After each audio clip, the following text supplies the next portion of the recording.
Abre a sua Bíblia em Juízes capítulo 6.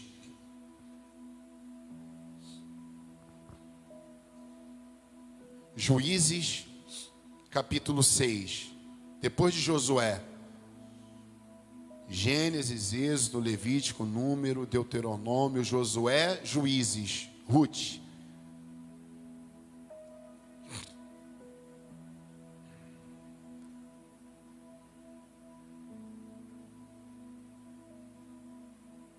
Amém.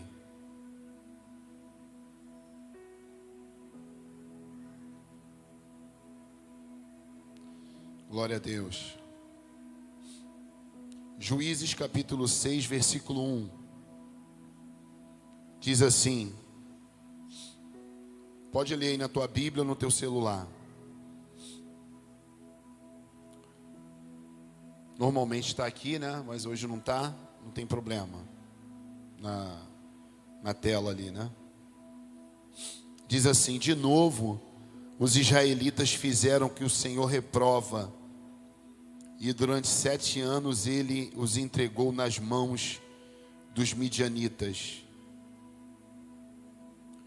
Os midianitas dominaram Israel, por isso os israelitas fizeram para si esconderijo nas montanhas, nas cavernas e nas fortalezas.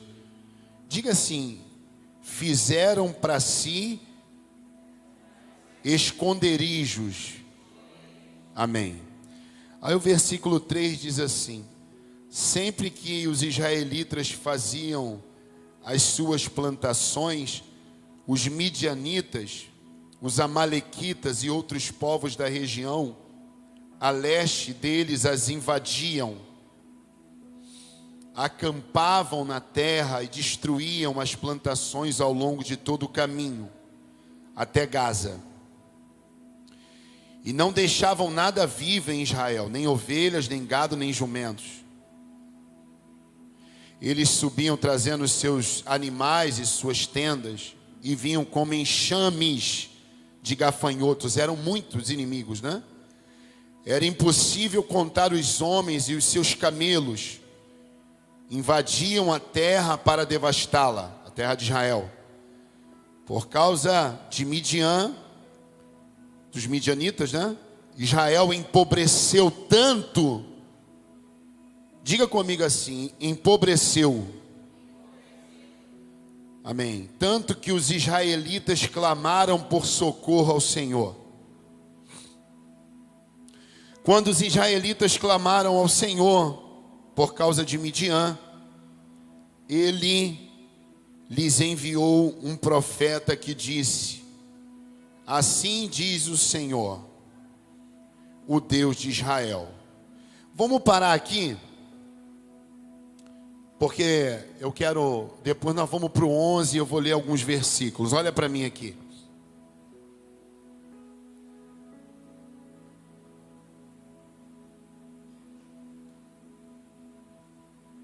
Vamos lá.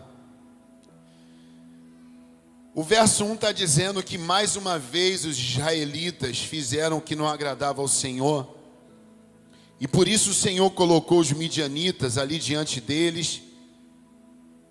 E esses midianitas, junto com alguns outros povos, saqueavam Israel todas as vezes que chegava a época da colheita. Você vê que os israelitas, mesmo sabendo que os inimigos vinham ou viriam quando a colheita chegasse, você vê que mesmo assim eles faziam as plantações. E eles cultivavam ali os animais, as plantações, mas eles sabiam, mas eles continuavam fazendo. Você sabe que todas as vezes que Israel, como eu li aqui no verso 1, perdia uma batalha, ou perdia, era porque eles deixavam de obedecer a Deus. Quando você tem uma vida de obediência à palavra de Deus, ao Senhor, quando você segue a Jesus, como diz as Escrituras, Ele diz: eu sou o caminho, a verdade e a vida.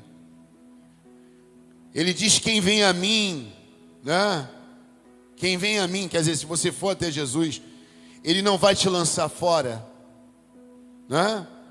Ele diz, né? Se você seguir Ele, você negue-se a si mesmo, pegue a sua cruz e siga-me.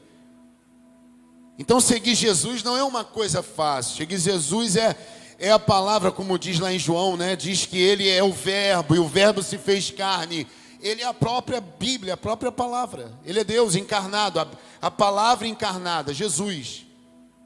E habitou entre nós. Então servir Jesus, seguir Jesus, obedecer a palavra de Deus, obedecer aquilo que Jesus ensinou, servir as outras pessoas não é fácil, porque nós somos egoístas por natureza, não é? Então todas as vezes que Israel começava a perder as suas batalhas e os inimigos começavam a roubar eles e empobrecer Israel, você pode ter certeza, é porque Israel já não estava mais obedecendo a palavra de Deus. Então você quer ter uma vida abençoada, obedeça a palavra de Deus. Você quer ter salvação para você e para sua casa, como diz a canção, a última que a gente cantou, no dia do arrebatamento, quando o Senhor Jesus vier arrebatar a igreja, você quer estar com Ele, vai ter que perseverar até o fim, porque a Bíblia diz que aquele que perseverar até o fim, esse será salvo. E vai receber a coroa da vida. Amém? É perseverar. E essa perseverança fala também de obediência. Não é perseverar de qualquer maneira. É obedecendo. É sendo marido fiel à esposa. Entende? É sendo honesto no trabalho. É tendo o Senhor Jesus como único Salvador. É não se desviar nem para a esquerda nem para a direita. E adiante, como o apóstolo Paulo fala, uma coisa eu faço, eu deixo as coisas que para trás ficaram, eu deixo para lá. Passado eu deixo para lá.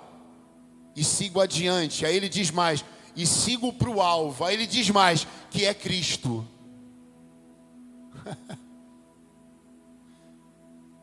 Então é seguir para o alvo. E esse alvo tem um nome, é Cristo.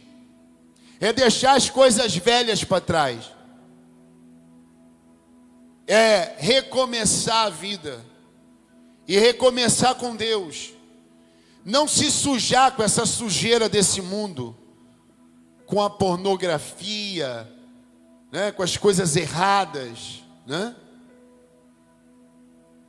Você vê que essa semana uma pessoa me perguntou lá no Instagram, naquela caixinha de pergunta, pastor, qual a diferença de adultério para fornicação? Eu falei, adultério é o camarada casado, as pessoas elas não sabem. Às vezes eu penso que é até brincadeira, mas não é, elas não sabem. Falei, adultério é quem é casado e se relaciona com outra pessoa, ou vice-versa, né? Trai o marido, traz a esposa, é adultério. A Bíblia diz que os adúlteros não vão herdar o reino dos céus. E a fornicação é o solteiro que se relaciona sexualmente sem ser casado. Fica pegando as meninas por aí, ou as meninas pegando os homens por aí. É fornicação. Então esses vão ficar de fora, os mentirosos, os idólatras, e os assassinos, homicidas e tal, e tal, e tal. Engraçado que os mentirosos tá junto com os que assassinam. O pessoal que gosta de uma mentirinha gospel aí, não custa nada, só uma historinha fiada, está dizendo que vai ficar fora. Então Israel estava indo bem porque estava obedecendo a Deus. Estava indo mal porque estava desobedecendo a Deus. Então se você quer ir bem, obedeça ao Senhor. Aconteça o que acontecer, obedeça. Seja firme naquilo que Deus tem te colocado. Entende? Eu não faço nada para agradar as pessoas, principalmente algo que vai desagradar o meu Deus. Às vezes você se empenha em agradar alguém, não é? Legal. Agradar bem, tratar bem as pessoas é muito bacana, mas eu vou te dar uma orientação. Esse mesmo empenho de agradar alguém, tenha esse empenho de agradar a Deus, porque às vezes você agrada alguém e desagrada a Deus. Agrada a Deus com a vontade dele. Agrada a Deus saindo do pecado, das companhias erradas. Agrada a Deus vivendo uma vida reta, honesta. Agrada a Deus adorando a Ele, tendo um compromisso com Ele, com a igreja. A gente está em comunhão. É no partir do pão, é no ensino da palavra, é em casa e no templo, como diz lá em Atos dos Apóstolos. Orações, súplicas. Amém? E agora, o povo desobedece, então Deus faz com que os midianitas começam a escravizar o povo de Israel. Deus permite algumas coisas na vida da gente. Às vezes você está passando uma situação, e se eu fosse você, orava a Deus. Pode orar, que às vezes você está obedecendo e passa por dificuldade, sim. Mas às vezes tem um mal que tem interferido na sua vida e você ainda não percebeu. É o Jonas no barco, ele tem que ser arrancado, porque senão teu barco vai afundar. Você me entende? Às vezes tem coisas, situações, pessoas, enganos, mentiras, situações que têm estado no barco da tua vida, e Deus está dizendo, pode arrancar. Jesus falou, se o teu olho direito te atrapalha, arranque-o, porque é melhor você entrar com um olho no céu do que com os dois e ir para o inferno. Jesus diz mais, se o teu braço direito, enfim, se o seu braço te atrapalha, está te atrapalhando, está te fazendo pecar, ele diz, arranque-o, porque é melhor você entrar sem um braço no céu do que os dois braços no inferno. Ele está falando assim, arranca da tua vida aquilo que te atrapalha a ter comunhão comigo. Tem coragem de apagar aí o WhatsApp, aqueles contatos errados, dos videozinhos pornográficos, das piadinhas que desagrada a Deus? Tem coragem? Daquela pessoa negativa? Tem coragem? Daquele homem casado que está dando em cima de você e você está dando corda, sabendo que ele é casado? Ou daquela mulher que você que é casado está dando em cima dela, lá no Zap, como quem não quer nada, bom dia, oi. Meu irmão, se uma mulher estranha dá oi para mim, no WhatsApp ou qualquer coisa, eu bloqueio na hora. Eu não vou perder aquilo que Deus tem me feito construir. Agora as pessoas querem ouvir isso? Não. Agora Deus está sempre olhando para mim e para você. E nessa época aqui, Ele sempre foi um Deus misericordioso. Apesar do povo estar errando ou ter errado com Ele, Ele está procurando alguém que faça diferente de todo mundo. E aí, pastor, hoje no meio dessa sociedade corrompida, nas mazelas dessa vida, Deus está procurando alguém que possa fazer a vontade dele, sabia? E quem sabe os olhos do Senhor estão aqui nessa noite, que a Bíblia diz que são como chama de fogo, e Ele está procurando alguém aqui dentro que possa fazer a diferença, amém? E quem sabe esse alguém pode ser você, no meio das suas dificuldades, dos seus erros. Se Ele encontrar aí dentro de você um coração quebrantado, hoje pode ser o início de um relacionamento com Deus, seu com Ele. Se você se arrepender hoje, de fato, e entregar a sua vida para Ele, você pode ter certeza, quem sabe hoje, Deus vai manifestar o poder dEle na sua vida. Amém. E Ele estava procurando alguém como sempre. E você vê, lembra quando eu li para você das cavernas, mandei você repetir que eles iam ali se esconder, né? Eles fizeram cavernas, fortalezas e tal, para quê? Para quando eles escolhessem, os inimigos viessem como gafanhotos, os israelitas, eles iam se esconder nos lugares que eles mesmos prepararam. Eram os medrosos que posteriormente vão sair da fila de combate lá com Gideão. Agora Deus está olhando e está observando, porque todos estavam fazendo igual. Igual como, pastor? Desobedecendo a Deus e fugindo dos inimigos. Agora ele está olhando, Deus está olhando e está querendo ver em alguém um coração de fé, corajoso, temente a Ele, alguém que está fazendo diferente da multidão. A multidão em Israel, ou de Israel naquela época e hoje também. Quantas vezes eu falei sobre esse texto aqui, hoje Deus está dando uma direção diferente. Agora Deus olha para um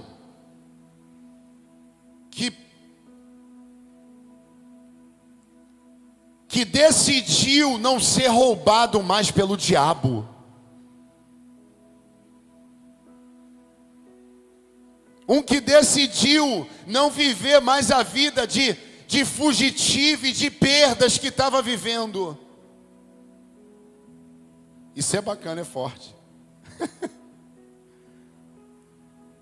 Agora ele encontra um que pegou o trigo, a colheita, a parte que era por direito, enquanto outros estavam fugindo já dos milhares de inimigos de midianitas enfim. Enquanto eles estavam fugindo para os seus esconderijos, tinha um que estava pegando a sua parte por direito e dizendo assim, ó, chega de perder para o inimigo. Não é legal? Ele pega aquele trigo que era a parte dele e ele vai para o lagar. Lagar é lugar de trabalhar o quê? A uva para fazer vinho. Os inimigos não iam naquele lugar, ele usou a inteligência. Porque não era época de colher uva e nem de trabalhar uva, era época de trigo. Então ele olhou e disse, eu não quero mais e não aceito e não vou perder mais para o inimigo. A partir desse ano, dessa colheita, a minha vida não vai ser mais a mesma. Quem está pegando isso aí, diga amém. Então você tem que ter esse espírito dentro de você. A partir dessa noite, eu não perco mais para o inimigo aquilo que Deus tem colocado nas minhas mãos. Porque se eles estavam plantando e os inimigos estavam vindo roubar, é porque a colheita era boa, sim ou não? Então muitas vezes você está permitindo com que os inimigos, ou o inimigo, ou o diabo, ou pessoas usadas pelo diabo, venham roubar a tua alegria. A tua alegria de viver. Venham roubar a tua família. Vocês me entendem? Você talvez está permitindo, ainda não percebeu, que o diabo venha roubar até a tua vontade de viver. Muitas vezes você se posiciona como um fraco. Uma pessoa fraca, desencorajada, medrosa, que não luta pelo que Deus tem te dado. Um frouxo. Aceita tudo, tá bom, deixa levar, deixa roubar. Eu estou triste mesmo. A minha vida nada dá certo mesmo. A minha história não vai mudar mesmo. Problema se os midianitas, se o diabo, se o vizinho, se o parente, se o namorado de Araque está roubando a minha alegria. Se aquele familiar, problema se os problemas dessa vida estão me roubando o meu desejo, os meus sonhos. Quantos sonhos aqui já foram roubados? O pessoal sonhava, nem sonha mais. Ih, tá bom. Eu não paro de sonhar. Eu não paro de lutar. Eu não paro de... Sabe o que eu faço? Na internet, eu vou em cima. Eu vou ali nos pastores que já chegaram em algum lugar. Eu olho e digo assim, sabe? Não é idolatria não, mas eu olho para os pastores e digo assim, Senhor, faz na minha vida assim, faz no meu ministério. Me faz batizar. Você precisa ver quando eu olho esses pastores batizando 1.000, 2.000, 3.000 pessoas de uma vez, eu falo, Deus, faz isso comigo.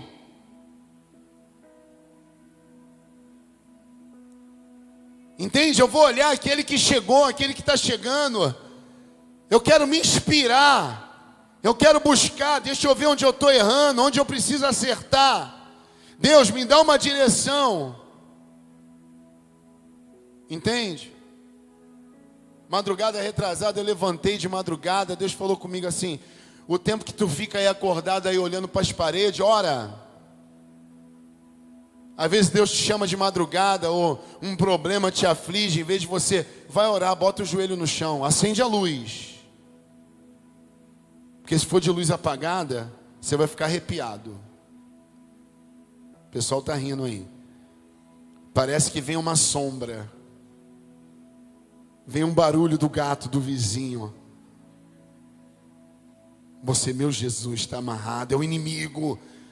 Repreende que o inimigo pode estar ali mesmo.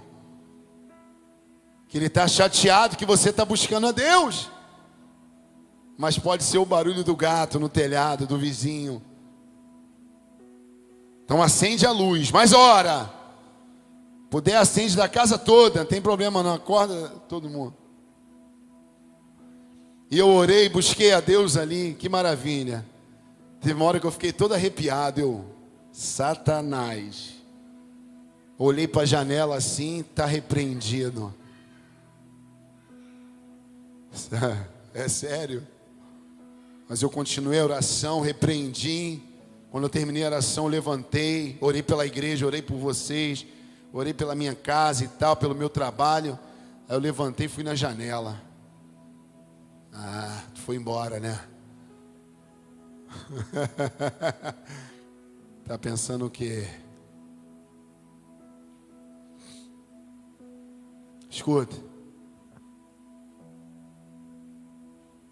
Vamos para o verso 11 aqui.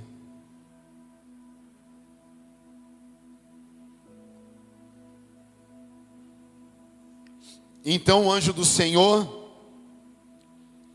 veio e sentou-se sobre a grande árvore de Ofra, que pertencia ao Beasrita Joás. Gideão, filho de Joás, estava malhando trigo num tanque de prensar uvas para escondê-lo dos midianitas. Então o anjo do Senhor apareceu a Gideão e lhe disse: o Senhor está com você, poderoso guerreiro. Qual é a outra tradução? Homem valoroso, é isso? Homem valoroso, é isso, gente? Ou poderoso guerreiro, amém? Agora pensa comigo aqui, isso aqui é um pulo do gato, né? Se ele estava escondido, se ele era um agricultor, claro, não estava escondido perdendo a sua colheita, ele estava escondido com estratégia. Eu vou me esconder, não é época de uva, nem de trabalhar a uva. Enquanto eles estão lá nos lugares saqueando Israel de trigo, eu estou escondido aqui, sem perder o que Deus me deu, beleza. Mas ele não é um guerreiro ali. Ele é um agricultor e quem sabe estava até com medo. E se tremendo de medo, mas estava dizendo: isso aqui é meu, porque Deus me deu. Pastor, aonde o senhor quer chegar? Aqui. Faça, nem que seja com medo, mas faça. Faça com medo. Entendeu? Ora com medo. Não tem problema não. Vai para aquele trabalho com medo. Não tem problema. Vai lá no vestibular com medo. Vai para aquele curso com medo mesmo. Vai com medo não. Estou dizendo, se tiver, faça com medo. Deus vai te honrar. Deus vai te abençoar. Pastor, onde o senhor quer chegar? Não pare a sua vida por causa do medo. Entendeu? Não é quem tem medo, quem sente medo que não vence na vida. É covarde que não vence. Entende?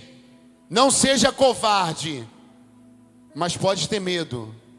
A gente tem medo muitas vezes. O desafio, as situações. Como é que vai ser? E se der errado? Mas e tal? Será que o dinheiro vai dar? E essa situação? Deus está me dando a direção, então eu vou. Deus vai me abençoar nessa questão empreendedora aqui. Deus vai me abençoar nessa questão que eu estou estudando. Deus vai me abençoar nessa pessoa, com essa pessoa que eu vou conversar. Faça que Deus vai te honrar. Mas olha só que interessante. Ele está ali, e ele está trabalhando ali o trigo, e agora vem o anjo, e diz assim, ó: então o anjo do Senhor apareceu a Gideão, ele disse, o Senhor está com você, poderoso guerreiro, homem valoroso. E aí, pastor, o senhor repetiu de novo, por quê? Porque eu quero que você entenda isso. Quando Deus olhou para Gideão, Deus não olhou, escuta, o Gideão agora, naquele momento, escondido dos inimigos. Ele olhou um camarada com estratégia, sim. Ele olhou um camarada, ele olhou o coração dele, um camarada que não aceitou perder para os inimigos. Ele olhou um camarada que mesmo com medo, se estava com medo, ele foi e fez, sim. Mas ele não era guerreiro. Mas por que, pastor, que ele chamou de guerreiro ou de homem valoroso, se ele não era um homem de guerra? Porque Deus já tinha visto o futuro dele. Está pegando isso aí? E aí, pastor, Deus olhou para Gideão e falou assim, ó: valoroso, homem de guerra, guerreiro. Estava dizendo para ele assim, ó: você vai ser juiz aqui em Israel. Pastor, o que isso tem a ver comigo? Deus já olhou o teu futuro, e Ele, se você crer, Ele não está te chamando pelo teu presente, Ele está te chamando pelo teu futuro. E Ele está dizendo assim, ó: mulher guerreira, mulher valorosa, homem guerreiro, homem valoroso. Ele está olhando para o teu futuro. Porque Deus é assim. Você vê que quando Ele olhou para José, a gente não está no ano de José, o ano de governar. Quando Ele olhou para José, Ele deu um sonho, não, 2 sonhos para José. E o sonho se referia a 13, 14, 15, 20 anos lá na frente. Mas o sonho dizia o quê? Que o pai e os irmãos iam se curvar. Quer dizer, dizia que José ia ter um cargo altíssimo. Que José estaria acima dos irmãos e do próprio pai. Deus já tinha visto o futuro de José. E aí Ele já tinha mostrado em sonho para José. E aí, pastor, Deus já está vendo o teu futuro e está te chamando pelo nome do teu futuro, se você crê. Mas a tua atitude hoje vai mostrar se realmente esse futuro vai ser promissor, ou se você vai ser um covarde, uma pessoa covarde, que não crê, que não vai para frente, que aceita ser roubado, que aceita ser destruído. Que tudo tá bom nada. Olha para mim aqui. Você já viu? Você diz que o leão é o rei da selva, não é? Presta atenção nisso aqui, isso aqui é legal, presta atenção aí. Pessoal aí de trás aí, todo mundo aí da mídia, presta atenção. Diz que o leão é o rei da selva, não é? E é mesmo, né? Ele é, não é? Pelo menos em filme que a gente vê, ele é, né, poderoso, né? Imponente. Já viu? Ele vai andando assim meio devagar, e tipo assim um maioral, né? Mas deixa eu te falar uma coisa, o leão, nos piores dias dele, pode ter certeza, ele não come capim.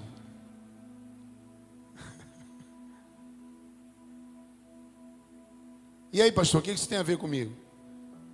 Que o leão, nos piores dias, ele não come capim. Você já viu ele comer capim? Eu nunca vi. E aí, pastor, o senhor está dizendo que eu vou comer capim? Não, você vai entender. Sabe por que o leão não come capim? Porque ele sabe quem ele é. Então ele pode estar no pior dia dele, ou nos piores dias dele. Ele sabe que a qualquer momento ele vai comer uma carninha fresca. Porque ele sabe quem ele é. Entende? Ele não se submete ao momento. Você está me entendendo? Tem muita gente que se submete ao momento. Ah, meu momento está assim, está assado. Ah, eu sou um pobre coitado. Ah, não tem jeito. Gideão não fez isso. Ele pegou e falou: eu não sou pobre coitado. Me dá esse trigo aqui, porque eu não vou perder mais. O leão, ele sabe que ele é o rei da selva. Ele sabe que ele é o maioral. Ele não vai comer capim, porque ele sabe que a qualquer momento ele tem a presa dele na mão. A qualquer momento ele vai fazer jus ao título, né, que ele recebeu de rei da selva. Tudo bem, foi o ser humano aí, ou as histórias que deram esse nome. Mas ele sabe quem ele é no meio daqueles animais. Você está me entendendo? E aí, pastor, o que isso tem a ver com a minha vida? Você precisa saber quem você é. Para que Deus te colocou nessa terra? Para de choramingar. Para com esse espírito de comiseração, né? Ah, coitadinho de mim. Levanta a cabeça. Sacode essa poeira e dá a volta por cima. Os dias estão passando, as semanas estão passando. Deus está querendo te abençoar. Mas você está aí, ó, reclamando da vida, dizendo que é um pobre coitado e deixando os midianitas roubar o teu trigo, a tua colheita, os teus sonhos, aquilo que Deus tem colocado nas suas mãos, ou pelo menos Ele tem tentado colocar.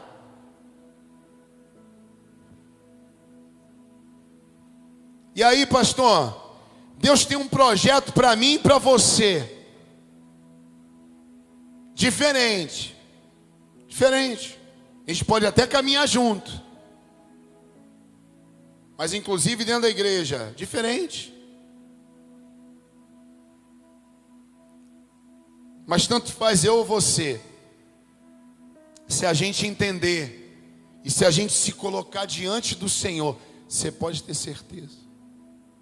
E aí, pastor, eu gosto da Bíblia por isso. Eu vou finalizar, não vou falar mais. Você sabe que ele vai ter 32 mil soldados que Deus vai levantar com ele ali, e 22 mil vão ser medrosos. São os 22 mil que estavam se escondendo.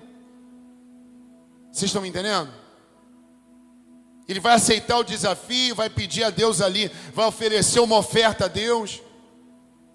Você sabe que ele vira e diz lá para o anjo, que provavelmente era o próprio Senhor, né?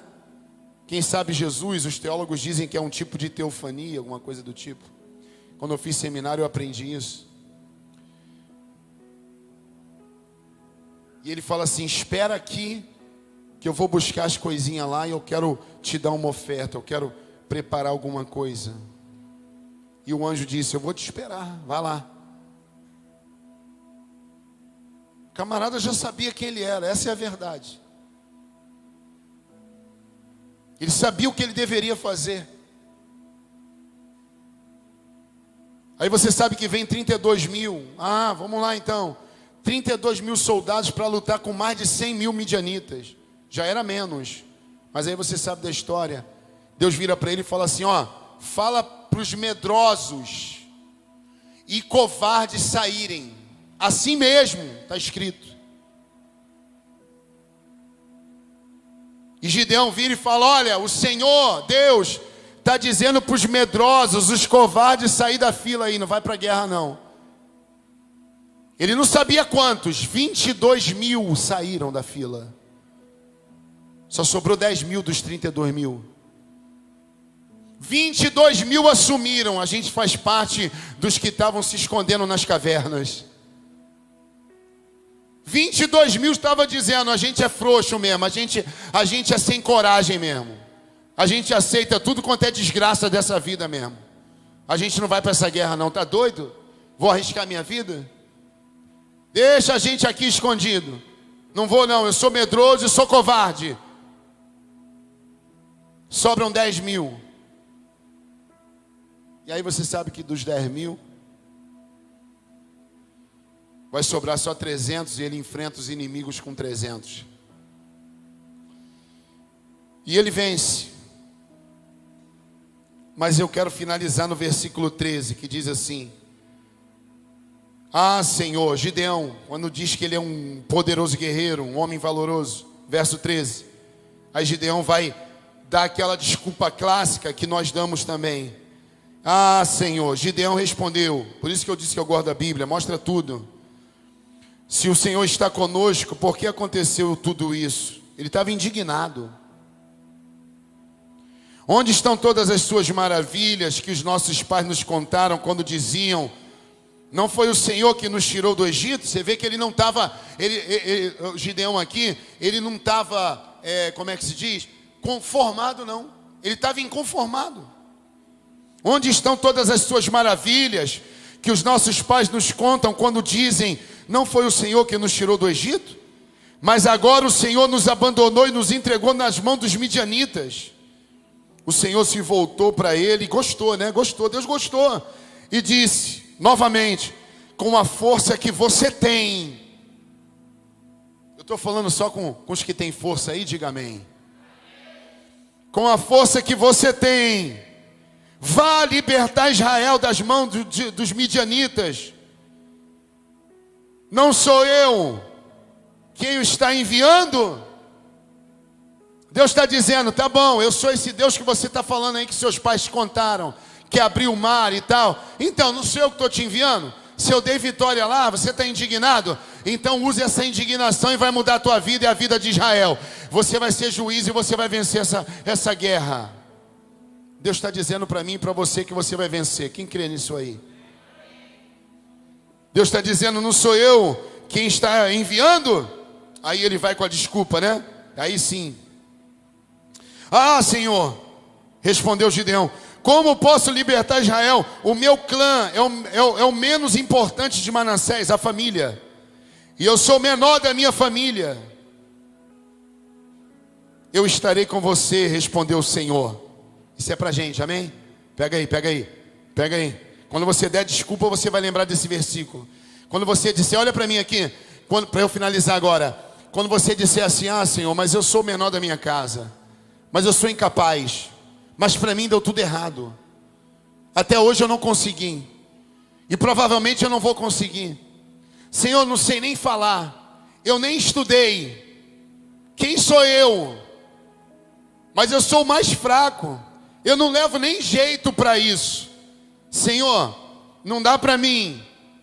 Aí você vai ouvir essa voz e esse versículo: eu estarei com você, respondeu o Senhor, e você derrotará todos os midianitas como se fossem um só homem. Eu fiquei arrepiado aqui, gente. Vocês não ficam, não? Eu fico. Quando eu li isso aqui, ó, eu estarei com você e você derrotará todos os midianitas como se fossem um só homem. Você sabe o que é Deus está falando isso para ele, para mim, para você? Ele está dizendo que ele vai usar essa tua força aí. Pastor, mas eu não tenho força. Tem sim. Tem. E ele está dizendo que você vai esmagar os midianitas, os inimigos, como se fosse um só. Você sabe o que são mais de 100 mil? Pelo menos.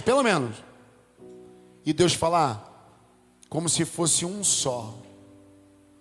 Por isso que pode se levantar quem quiser contra você ou contra a igreja, não vão prevalecer. Pode se levantar o inferno contra você.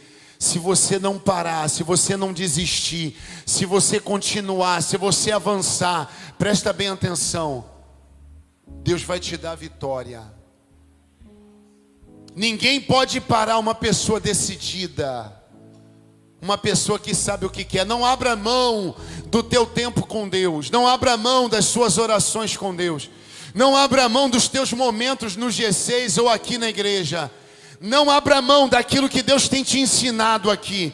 Não abra mão do que Deus tem feito você sonhar, porque em cima desse sonho Ele vai fazer homem valoroso, homem e mulher de guerra. Eu sou contigo e você vai esmagar toda essa multidão que está se levantando, como se fosse um só. Aleluia. Às vezes você fala: pastor, no meu trabalho está uma perseguição. Meu irmão, fica firme com Jesus, porque eles não vão prevalecer. A minha família se levantou, alguém se levantou, o mal se levantou, uma situação se levantou. Deus vai fazer com que eles sejam esmagados como se fosse um só. Por quê, pastor? Porque Ele está dizendo: eu sou contigo. Homem de valor, mulher de valor, eu sou contigo. Amanhã, quando você se levantar para segunda-feira, meu irmão, sai com isso dentro de você. Bebe dessa fé e desse espírito. Essa semana vai ser a melhor semana da minha vida, porque o Senhor é comigo. Fica de pé.